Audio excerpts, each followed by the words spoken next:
In the sunny, bustling town of Meadowville, where animals of all shapes and sizes live together, there was one resident who always kept everyone on their toes, Finnick the fox. Finnick wasn't a bad fox, not really. He was just mischievous. He loved playing pranks, like tying shoelaces together at the market or swapping the salt and sugar shakers at Mrs. Badger's bakery. The townfolk would often sigh and say, "Oh, that Finnick." Keeping the peace in Meadowville was Officer Hops, a brave and kind police rabbit. Officer Hops had long, alert ears, a twitchy nose that could sniff out trouble from a mile away, and a big heart. He believed that everyone in Meadowville was good deep down, even the prank-loving Finnick. One bright morning, a frantic twittering filled the air. It was Pip the Sparrow, and he was very upset. "Officer Hops! Officer Hops! Someone has replaced all the berries on the berry bush with shiny red marbles. How are we supposed to make our breakfast jam?" Officer Hops adjusted his police hat. "HMM, shiny red marbles, you say? I have a feeling I know who might be behind this." He hopped down to the town square, and sure enough, hiding behind a large oak tree was Finnick, trying very hard not to giggle. Red fur and a bushy tail were a dead giveaway. "Good morning, Finnick," said Officer Hops calmly. Finnick jumped. "Oh, Officer Hops, fancy seeing you here. Just enjoying the lovely weather." Officer Hops pointed with a soft paw towards the berry bush. The sparrows are a bit confused about their breakfast. "Do you know anything about these marbles?" Finnick shuffled his feet. "Marbles? Oh, those! I thought the bush needed a little sparkle. It was looking so green." Officer Hops knelt down. "I understand you like to have fun, Finnick. Your pranks are very clever, but they also cause trouble for others. The sparrows need those berries. It's their food." Finnick's ears drooped. I didn't think about that.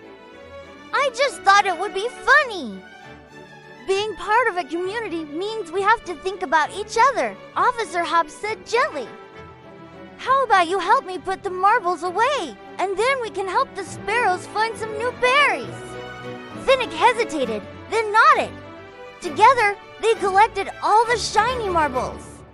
Then, Officer Hops led Finnick to a special patch of wild strawberries he knew about, hidden near the Whispering Creek. They gathered basket after basket of sweet, juicy strawberries and brought them to the sparrows. Pip and his family chirped with delight and even shared some of their fresh strawberry jam with Finnick. It was the most delicious thing he had ever tasted. For a few days, Meadowville was peaceful. Finnick seemed to have learned his lesson. But a mischievous habit is hard to break. A week later, Farmer McGregor, a grumpy old bear, stomped into the police station. "Officer Hops, my scarecrow! Someone has dressed it in a tutu and a sparkly hat. It's supposed to scare crows, not invite them to a dance party." Officer Hops sighed, a small smile playing on his lips. He hopped over to Finnick's den. Finnick was humming to himself, trying to teach a squirrel a little dance. "Finnick," Officer Hops said, trying not to laugh at the sight. "Farmer McGregor's scarecrow seems to have found a new wardrobe." Finnick froze. "Oh, well, you know, that old scarecrow looked so sad. I thought a new outfit would cheer it up." "It might have cheered you up," Officer Hops said, "but it's not scaring any crows, and Farmer McGregor's corn is in trouble. His job is to grow food for our town, and the scarecrow helps him do that. Everyone has a job that helps our community, Finnick." Finnick looked at the ground. "I don't have a job. I'm just a Finnick." A thoughtful look crossed Officer Hops's face. "Maybe that's the problem. You have all this clever energy, but you're not using it to help. You're just using it to play tricks. What if you had a real job? A way to contribute? Finnick's eyes lit up. A real job? Like you? Something like that, Officer Hops replied. I've noticed something about you, Finnick. You are very good at finding things. You find the best places for pranks. You see things others miss. You're observant. He leaned in closer. The annual Meadowville Hide-and-Seek Championship is next week. It's a very important event. But this year, the grand prize, the golden acorn, has gone missing from its display case. Finnick gasped, missing, stolen. I don't know, said Officer Hops. But I could use a detective's assistant. Someone with sharp eyes and a clever mind who knows all the secret nooks and crannies of Meadowville. Someone like you. Will you help me, Detective Finnick? Finnick stood up taller, his chest puffed out with pride. Detective Finnick. I like the sound of that, yes? I'll help you, Officer Hops. For the next 2 days, Officer Hops and Detective Finnick were on the case. Finnick, for the first time, used his mischievous nature for good. He thought, if I were going to hide a golden acorn, where would I put it? He checked under the loose floorboard at the bakery No Acorn, but he did find Mrs. Badger's lost recipe for gingerbread. He climbed the tallest tree in the square No Acorn, but he did spot little Timmy Mouse's lost kite tangled in a branch. He peeked into the hollow log by the creek No Acorn, but he did find a collection of beautiful, smooth stones that belonged to the otter children.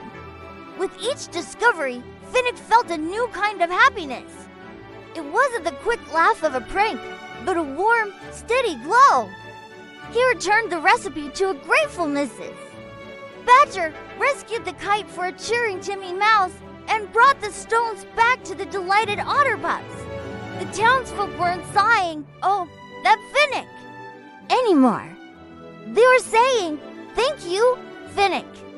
Finally, Finnick had an idea. Officer Hops, I know where it is. There's only one creature in town who loves shiny, golden things more than anyone. They rushed to the den of Mortimer the Magpie, the town's collector of all things that shimmered.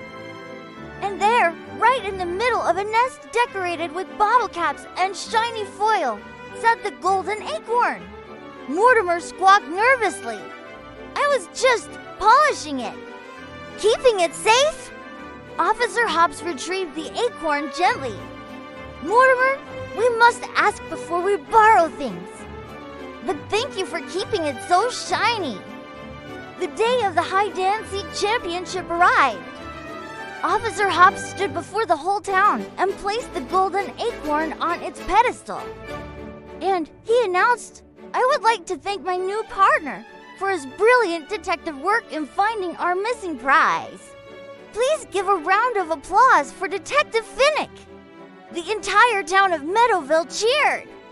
Finnick's heart felt like it would burst with joy. He took a small bow, his bushy tail wagging. From that day on, Finnick was a changed fox. He still had his clever, mischievous spirit, but now he used it to help. He became Meadowville's official finder of lost things. Whenever something went missing, everyone knew who to call.